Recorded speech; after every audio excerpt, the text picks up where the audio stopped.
Hi guys, gusto niyo bang kumuha ng vaccination certificate online? Panoorin niyo lang ang video to hanggang sa huli para mag-guide ko kayo at paano ang mga step by step sa pagkuha ng vaccination certificate. And make sure lang po na meron na kayong vaccination card na dala dahil ang mga detalye na kailangan natin is nasa vaccination card nyo.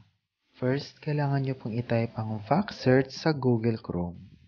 Next is, i-click nyo lang po ang VaxCert PH. Then, i-click nyo lang po yung continue button. After nun, kinakailangan nyo pong basahin yung privacy statement. Pero dahil sa masyado siyang mahaba, in-skip ko na lang at next.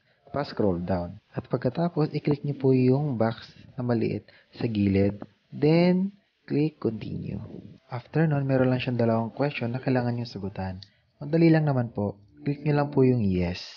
Yung dalawang box na yan. And then, click next. Then, lalabas na po yung form at kailangan nyo pong fill-upan yung mga personal information nyo po dyan. And then, click next. Then, fill-upan nyo lang po yung mga details dyan na nakabase doon sa vaccination card nyo. Then, check nyo po yung I'm not a robot. Then, click next. And then, you need to check your information and details para kung sakaling may magkamali, pwede nyo siyang may-revise at may-edit. Pero kung wala naman, check nyo yung continue.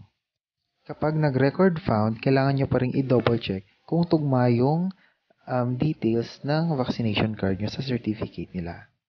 Then sa upper portion and lower portion, kailangan nyo pong isulat yung pangalan at apelyido nyo. After nun, click nyo lang po yung I'm not a robot and then generate vaccination certificate. And then, ayan na. Nakapag-generate ka na ng vaccination certificate mo. Diba ganun lang kadali? Easy as 1, 2, 3.